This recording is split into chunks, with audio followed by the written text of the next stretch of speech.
Terence Bud Crawford is the pound-for-pound king of boxing.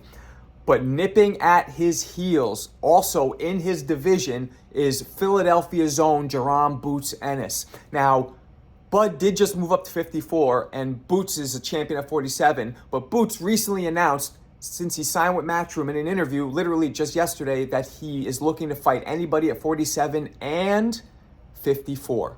Jaron and Bud have so many similarities in the way they fight. They're both switch hitters. They both have speed, power, smarts, all of that stuff. Of all the current prospects and young champions, Jaron Ennis seems by many to be thought of as the next pound-for-pound king, as these guys like Canelo and Bud are starting to age out in their late 30s. Let's break down sparring clips of Boots and of Bud to get an idea of what might happen if those two meet, and also to cement our opinion on if Boots is really that next one. No full-length videos of Boots sparring, an entire sparring session exist on the internet, so we're just gonna have to break down a couple of short clips, whatever's available.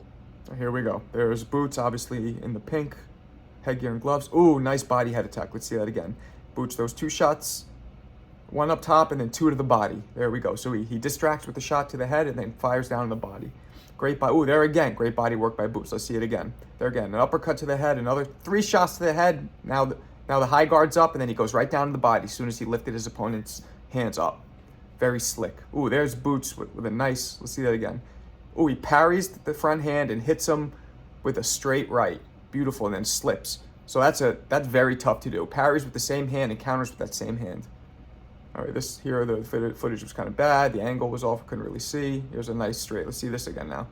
Oh, there Boots throws out that hand down there to get the distraction and then comes up top with a straight right lead. Beautifully done. So Boots is showing high IQ with all the distractions and the Matador punches and actions that he's doing to bait his opponent. All right, here we go. Ooh, that was a beautiful left hook. Let's see that. Goes to the body with 2 shots, and then throws a short left hook, which wobbles his opponent. Ooh, hard shots here by Boots. Ooh, hard hook. Ooh, spin, twist. Wow, we gotta see that again. Okay, so Boots throws a hard chopping overhand right. Then he switches stances, goes into conventional, hits him with a straight left, switches stances again. Now he sees his opponent turning, so he pivots, then he spins, and he catches him with a hard left hook, Ooh, and then a nice combination. That was slick footwork by Boots, and also a bit of showmanship, obviously. There, let's see that again. Speaking of showmanship, there he pulls away, ducks under. Beautiful defense here by Boots. Pulls away again, and spins out. Boots is very good at spinning out of danger with his defense. There he goes again. Another duck, spin, twist, dip, parry, block. Wow, let's see that again. So he pulls back, blocks, pulls back again, ducks under the jab, blocks the 2 body shots with his elbows. Beautifully done. Parries the jab, ducks under the straight left. And now he's waiting. He's still in the pocket. There he parries, keeping his other hand up. Blocks again the 2 body shots, and then finishes by blocking a hook to the head. I mean, it was like he had a crystal ball up his butt. Pause. There he goes. Two distraction jabs, and boom, lands with a nice, the third one was meant to land. The first 2 were distraction jabs. Beautifully done. All right, let's see this one again. He hams his hands up to bait the guy to throw, and instead he counters him with an overhand right. Now, Boots is obviously here. He's standing conventional. Beautiful body work right there. So he throws distraction, quick shots up top, and then bangs to the body. Ooh, nice pull counter there. Let's see that again. There he pulls, waits for the person to throw the jab. He pulls back and hits him with that lead overhand right. Ooh, nice uppercut counter. So he throws a few bait jabs, has his opponent throw at him. He ducks his opponent's counter and counters the counter, which is very hard to do. There's Boots. Beautiful defense, spinning out of the way. There's more defense. Look at that. Beautiful defense. His hands are down. It's just his wave movement's on point. Let's see this again. Distraction jab, but then goes to a hard straight left to the body, standing in the southpaw stance here. And then evades the other punch. Oh, there again. Nice lead shot. Throwing punches. Yeah, Boots is very talented at being able to twist out of the way, even with his hands at his waist. There, he does it again right there. Great defense. Very relaxed. Nice uppercut, nice hook. Pity pats there. He's just playing with his opponent. Check hook he catches him with. Nicely done against the ropes. There, he's letting his opponent. Oh, nice short, hard punches. Let's see these again. Watch these. He throws real short, crisp punches. There's 1, there's 2. Super short. So Boots showing infighting skills as well. Oh, nice body work. Ooh, nice 3 punches with the same hand. Left hand, 1 jab, hook, and then down in the body. 3 punches with the same hand in succession is very hard to do, ladies and gentlemen. Ooh, nice. Nice shoe shine there. Throwing those uppercuts like this, shoe shine. All right, and that concludes the sparring footage of Boots. All right, there's Bud Crawford in the green camo. When there's a younger Bomac next to him, you could tell this from about 10 years ago. All right, Bud in the green camo, and that's Carlos Adames. I'm pretty sure he's sparring in the purple bluish spandex shirt or whatever that is. Nice jab by Bud. Beautiful jab by Bud. Now Bud's keeping his distance. Bud is standing in that southpaw stance right now, while Adames is conventional. All right, there's Bud feeling him out. This is in my hometown of NYC, baby. This is at Gleason's gym from, I want to say, 5 to 10 years ago. I'm not sure. Nice jab by Adames. Adames is a very good fighter. Nice jab by Adames. Now, Bud is known to sometimes engage, sometimes cover up, let the fighters tee off on him just to feel them out, to give him confidence and to download information. Or he's known to be slick and not let a fighter touch him. Depends what mood he's in. Here, he seems to be more in a boxing energy, if you could tell. Hands are kind of lowish, keeping range. He's not doing the earmuff, high guard to invite a war. Dudes to start teeing off. Nice jab. Adames misses the counter. They tries to do on Bud over Bud's jab. Both standing pretty wide. There's a nice jab to the body by Bud.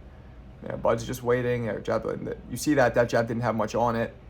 There, Bud looks like he's smiling at him. See, there's Bud, the mental warfare he always does.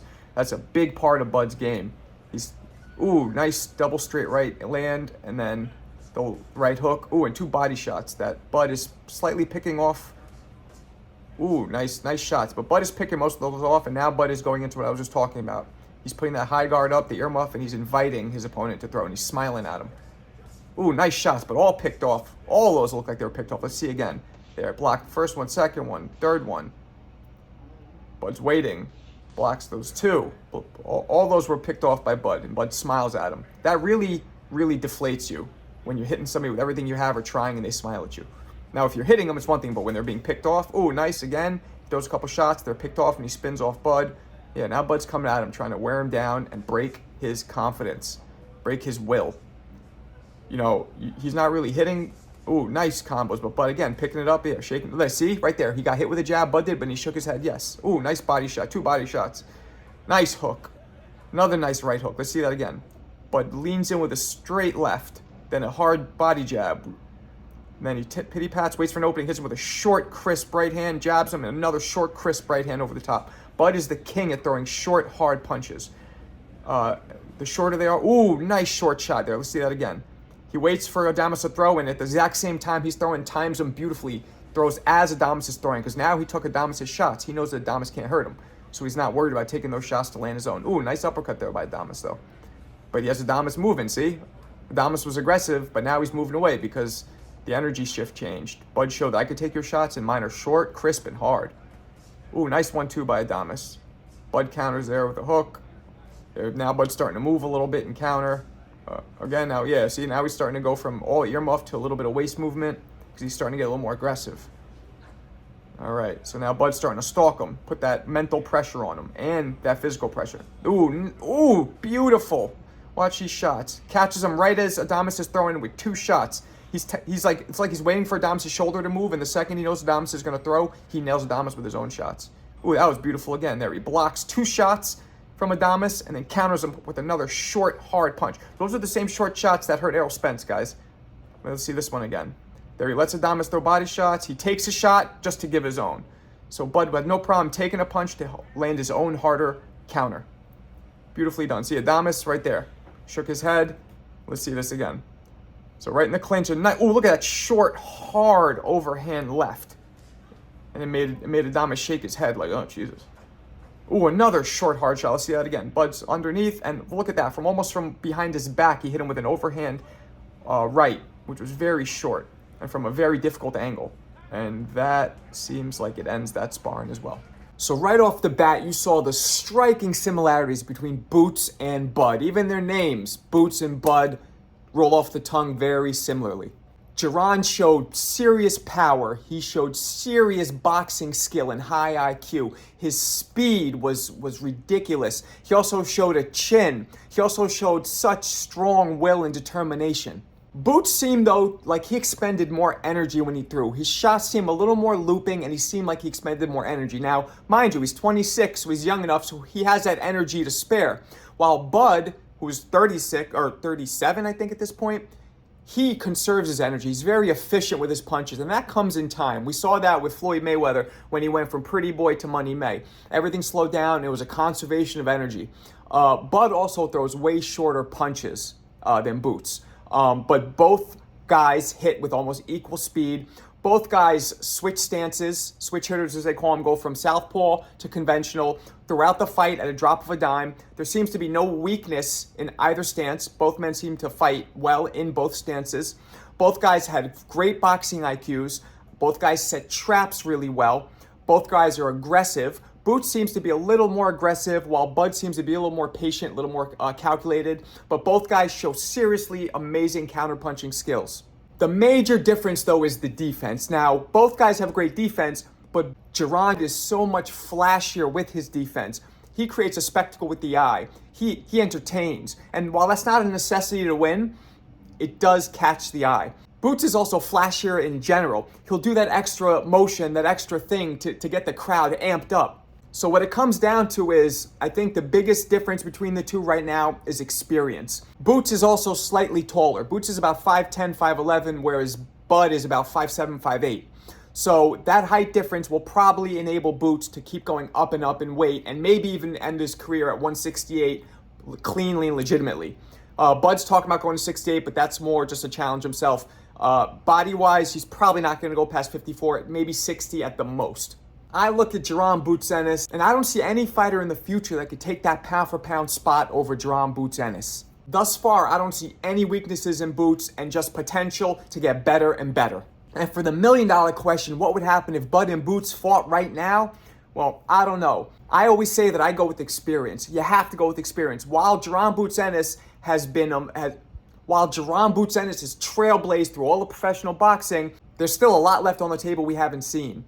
Crawford's level of experience and competition far exceeds Jaron's. So I think Jaron has a better chance than maybe anybody in boxing to beat Crawford. Gun to my head, I would have to go with Crawford. But by no means am I super confident about that prediction. That fight could go either way. Who do you think has a better chance of claiming that top pound-for-pound position out of all the younger champions right now? And what do you guys think would happen when Bud and Boots square off as pros? Tell me in the comments.